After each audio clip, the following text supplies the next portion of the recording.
আপনি আপনার সন্তানকে 15টা আদব শিক্ষা দিবেন। আপনি যদি আপনার সন্তানকে 15টা আদব শিক্ষা দিতে পারেন, তাহলে আপনার সন্তানটা দিনদার আল্লাহওয়ালা সন্তান হবে। 1 নম্বর হলো এমন আদব শিক্ষা দিতে হবে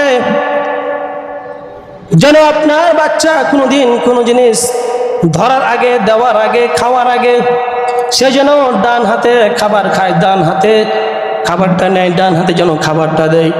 1 নম্বর কাজ হলো আপনার সন্তানকে শেখাতে হবে ডান হাতে খাবা, ডান হাতে দিবা, ডান হাতে সব কিছু কাজ করবা, ডান হাত দিয়ে খাবা, ডান হাত দিয়ে পান করবা, এটা শেখাবা। এটা 1 নম্বর কাজ, তাকে ডান হাত দিয়ে খাওয়া শেখা। এরকম না যে বাম হাতে খাচ্ছে, এরকম না। তাকে পরামর্শ সুন্দর করে বলেন, বাবা বাম হাতে খেতে হয় না, ডান হাতে খেতে হয়। বাম হাতে খেতে হয় না, কোন হাতে খেতে হয়? ডান হাতে খেতে হয়। এভাবে সুন্দর করে বলেন। আপনি দেখবেন যে আপনি যদি ডান হাতে খান, আপনার সন্তানও ডান হাতে খাবে। আপনি একসঙ্গে খাবার খেতে বসছেন, আপনার সন্তান বাম হাতে খাচ্ছে, বলুন বাবা ও হাতে না, এ হাতে খা। মানবে না? মানবে। 1 নম্বর কাজ। 2 নম্বর কাজ, প্রতিটি কাজের পূর্বে বাচ্চাকে শিখান বিসমিল্লাহ বলবে। বিসমিল্লাহ, প্রতিটি কাজে খাবার খাবে বিসমিল্লাহ বলবে, প্রতিটি কাজের শুরুতে যেন বিসমিল্লাহ বলে, এটা আপনি শিখান আপনার সন্তানকে।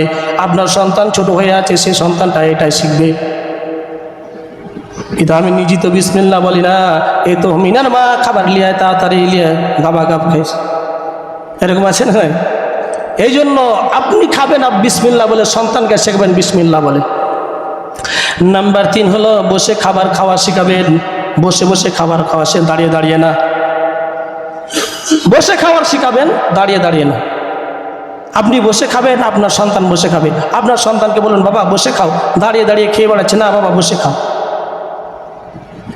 তাকে ঝাড়ি দিয়ে না, সুন্দরভাবে পরামর্শ দিয়ে বলেন বাবা সুন্দর করে বসে খাও। 4 নম্বর হলো যখন খাবার খাওয়া শেষ হবে তখন বলবেন যে বাবা আলহামদুলিল্লাহ বলো। আপনি খাবার খাওয়া শেষ হবে তখন বলবেন আলহামদুলিল্লাহ। কিন্তু আমাদের অবস্থা হলো যখন মাছ গোশ, গরুর গোস্ত হয়, খাসির মাংস হয়, তখন বলে আলহামদুলিল্লাহ।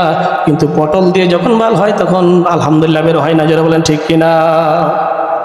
ভালো খাবার, খারাপ খাবার, এটা কার নিয়ামত বলেন তো ভাই? কার নিয়ামত?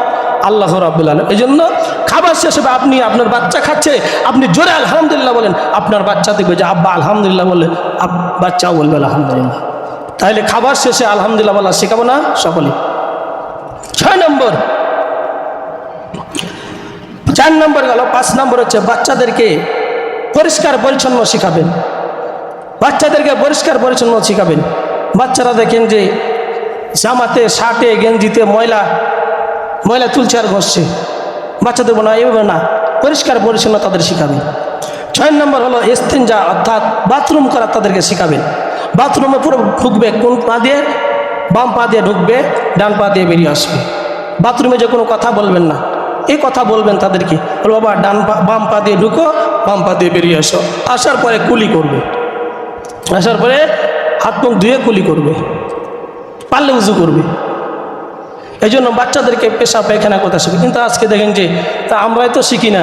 রাস্তা পেলাম, রাস্তার আগে দিকে চেন টেনা হস পাইপ ছেড়ে দিলাম, বাস চলতেছে, দাঁড়িয়ে দাঁড়িয়ে পেশাব করে। এই জন্য বাচ্চাদেরকে বাথরুম করা শেখাবে। 7 নম্বর, তাদেরকে গোপনে গোপনে তাদের ভুল ধরিয়ে দিবেন। আপনার বড় বাচ্চাটা ভুল করেছে, ছোট বাচ্চার আগে দিয়ে তাকে শাসবেন না, নাটবেন না।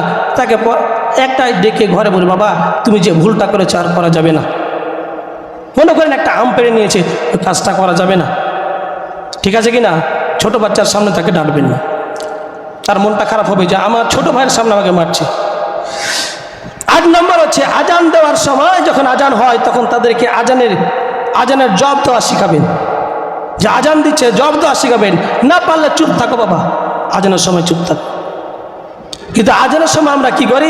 গানের ভলিউমটা জোরে বাড়াই দিই, টিভির ভলিউমটা জোরে বাড়াই দিই। আজান দিচ্ছে এই জন্য একটা সিনেমা দেখতেছি, নাটক দেখতেছি, একটা তামিলি সিনেমা দেখতেছি, এই জন্য ভলিউমটা জোরে বাড়াই দিলাম যেন আজানের আওয়াজটা কম হয় আর গানের আওয়াজটা বাস বেড়ে যায়।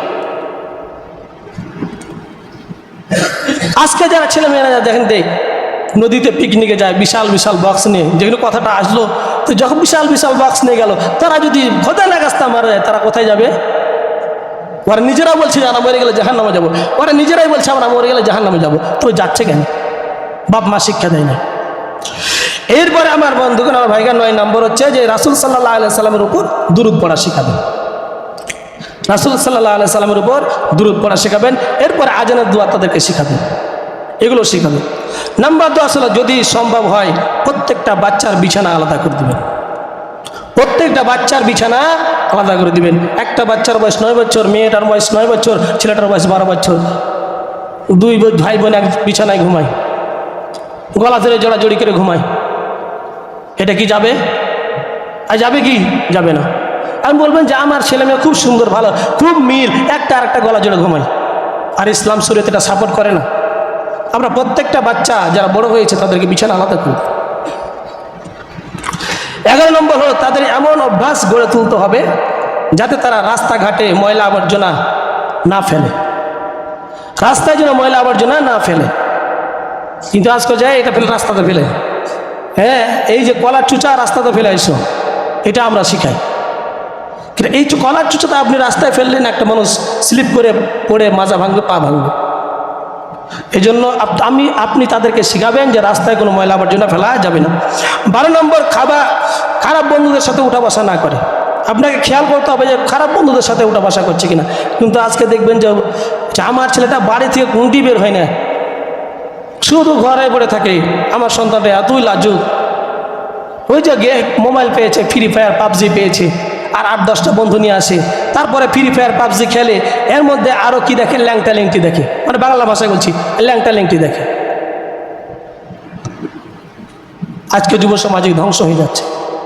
যুব সমাজে ল্যাংটা ল্যাংটি দেখার কারণে ধ্বংস হয়ে যাচ্ছে, তার জগৎ ধ্বংস হয়ে যাচ্ছে। আর বিয়ে করে করবে কি? বউয়ের সঙ্গে যদি থাকতে না পারবো তো এমনি 2 লাখ মেরে চলে যাবে। ঠিক কিনা বলেন? এই জন্য আপনার ছেলে খারাপ ছেলের সঙ্গে উঠা বসা করছে কিনা এটা আপনাকে দেখতে হবে। এরপরে আপনার 13 নম্বর হচ্ছে যে সন্তানদেরকে বাড়িতে, রাস্তাতে, মসজিদে আসার সময়, মসজিদ থেকে যাওয়ার সময়, প্রত্যেকটা ঘর থেকে আসার সময়, ঘরে ঢোকার সময় কিন্তু প্রত্যেকটা ছেলে মেয়ে কী দেয়? সালাম দেয়। কী দেয়? সালাম দেয়। আপনারা বাড়িতে সালাম দিন স্ত্রীকে, বলছে এটা কি হয়? জীবনে কোন দিন সালাম দিন স্ত্রীকে? স্ত্রী দান করছে, কি ঠাক করছো? আরে রাত্রিবেলা বলবেন যে হুজুর বলেছে, আমাদের হুজুর বলেছে যে স্ত্রীকে সালাম দিবে, স্বামী স্ত্রীকে সালাম দিবে, স্ত্রী স্বামীকে সালাম দিবে। আপনি যদি সালাম দিয়ে পারতে প্রবেশ করেন, আপনার সঙ্গে শয়তান প্রবেশ করে না। আর যদি আপনি সালাম না দিয়ে পারতে প্রবেশ করেন, আপনার সঙ্গে শয়তান কি প্রবেশ করে? আপনার সঙ্গে শয়তান খায়। আপনার সঙ্গে আপনি স্ত্রীর সঙ্গে আপনি যে মিলামেশা করবেন, শয়তান আপনার সঙ্গে মিলামেশা করবে। আর যে সন্তানটা হবে সেটা শয়তানের মতো হবে। কথা বুঝে আসে না? আসে না? এই জন্য সালাম দেবে। 13 নম্বর। 14 নম্বর, ছেলে মেয়েদেরকে বলবেন তারা যেন প্রতিবেশীর সঙ্গে ভালো ব্যবহার করে, পাড়া প্রতিবেশীর সঙ্গে যেন কী করে? ভালো ব্যবহার করে। কিন্তু এখন বলে যে একটু দাঁড়া, খালি হাড় বেটাটা বড় হতে দে, তোর 14 গোষ্ঠীকে কী করবো? খবর করে ছাড়বো। এই জন্য প্রতিবেশীর সাথে ভালো ব্যবহার করে এটা শিক্ষা দিতে হবে। 15 নম্বর হচ্ছে বাচ্চাদেরকে এমন অভ্যাস শিক্ষা দিতে হবে যে বাড়িতে যেন মেহমান আসলে তাদের সঙ্গে উত্তম আচরণ করে, মেহমান এসে তাদের সঙ্গে ভালো ব্যবহার করে। আল্লাহ তাআলা আমাদেরকে সকলকে এই যে কথাগুলো বললাম, আমি আপনি সকলকে এই কাজগুলো যেন আমরা করতে পারি, বাচ্চাদের শিক্ষা দিতে পারি, তৌফিক দান করুন।